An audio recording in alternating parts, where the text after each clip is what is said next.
Telugu Desam party జాతీయ అధ్యక్షులు Nara Chandrababu Naidu doctor BR Ambedkar Konaseema జిల్లా రామచంద్రపురం నియోజకవర్గంలో పర్యటించారు.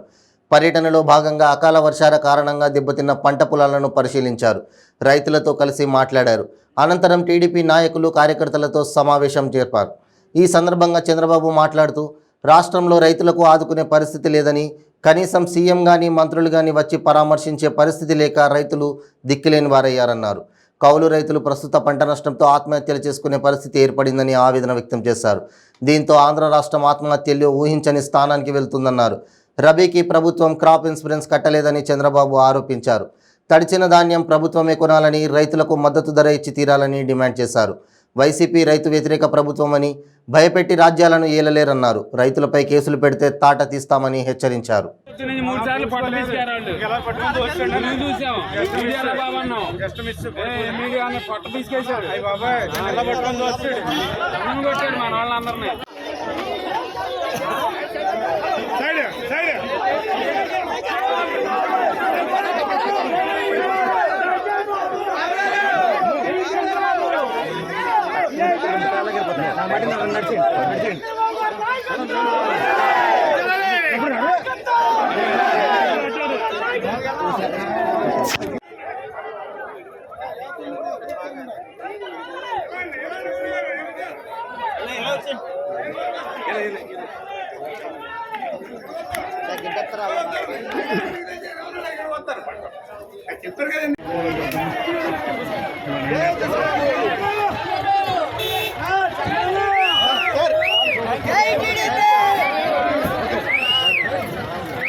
ఏం రావా విజువల్ ఏమో ఎట్లట్టుంటే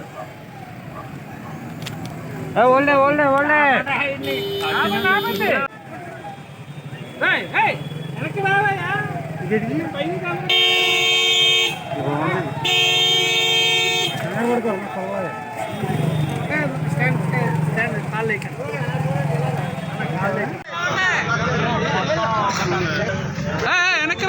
రాజశేఖర్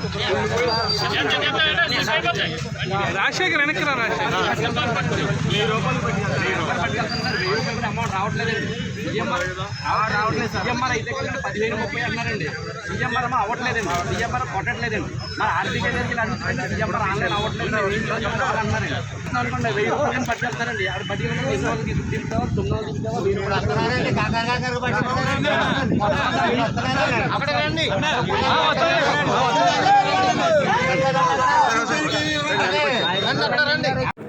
రైతు పండించిన పంట మొత్తం క్వింటాల్ 15 రూపాయలు మీరు ఇచ్చి తీరాలి.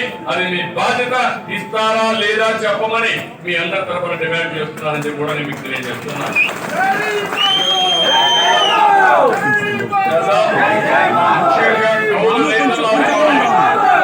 కౌలు రైతులు ఆదుకోకపోతే ఆయనకు ఆస్తులు లేవు, భూములు లేవు. ఏమంటారా కౌలు రైతు ఆత్మహత్య చేసుకోవాలి. ఈ రోజు కౌలు రైతు వల్లనే మన కరోనా వస్తే ఆ కరోనాలో కూడా దేశానికి అన్నం పెట్టాడంటే కౌలు రైతు.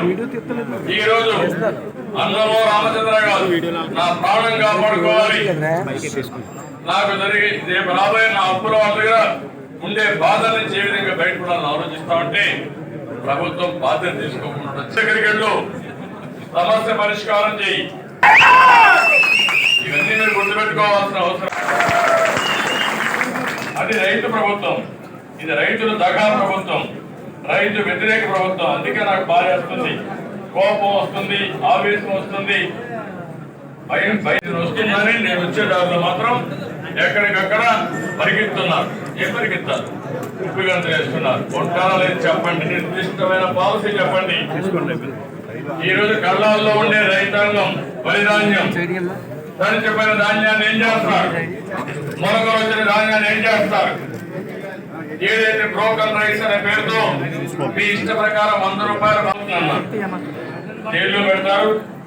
మేము మళ్ళా బయట రాలేము, మాకు ప్రాబ్లమ్స్ ఉన్నాయని అతను అంటాడు చనిపోవడం ఆత్మహత్య చేసుకొని లేకపోతే వ్యవసాయం మానేసి ఇంట్లో పడుకోవడం తప్ప వేరే మార్గం లేదనే పరిస్థితికి వచ్చారంటే అంటే ఇక్కడ కూడా చూస్తున్నా మళ్ళీ మిమ్మల్ని అందరూ ఒకటే కోరుతున్నా కార్యకర్త గాని నాయకులు గాని ప్రజలకు అండగా ఉండండి, రైతులకు అండగా ఉండండి. రైతుల్లో కూడా ప్రత్యేకంగా కౌలు రైతుకు అండగా ఉండమని మరొక్కసారి కోరుకుంటూ ఈ కార్యక్రమంలో జిల్లా రైతాంగం కూడా ఆలోచించుకోవాలి, కౌలు రైతులు ఆలోచించుకోవాలి. అందరం కలిసి పోరాడదాం, మన హక్కులు సాధిద్దామని చెప్పి మరొకసారి చేసుకుంటూ అందరికీ నమస్కారాలు. జైల్లో పెడతారు, మేము మళ్ళా బయట రాలేము, మాకు ఈ ప్రాబ్లమ్స్ ఉన్నాయని అతను అంటాడు చనిపోవడం ఆత్మహత్య చేసుకొని లేకపోతే వ్యవసాయం మానేసి ఇంట్లో పడుకోవడం తప్ప వేరే మార్గం లేదనే పరిస్థితికి వచ్చారంటే అంటే ఇక్కడ కూడా చూస్తున్నా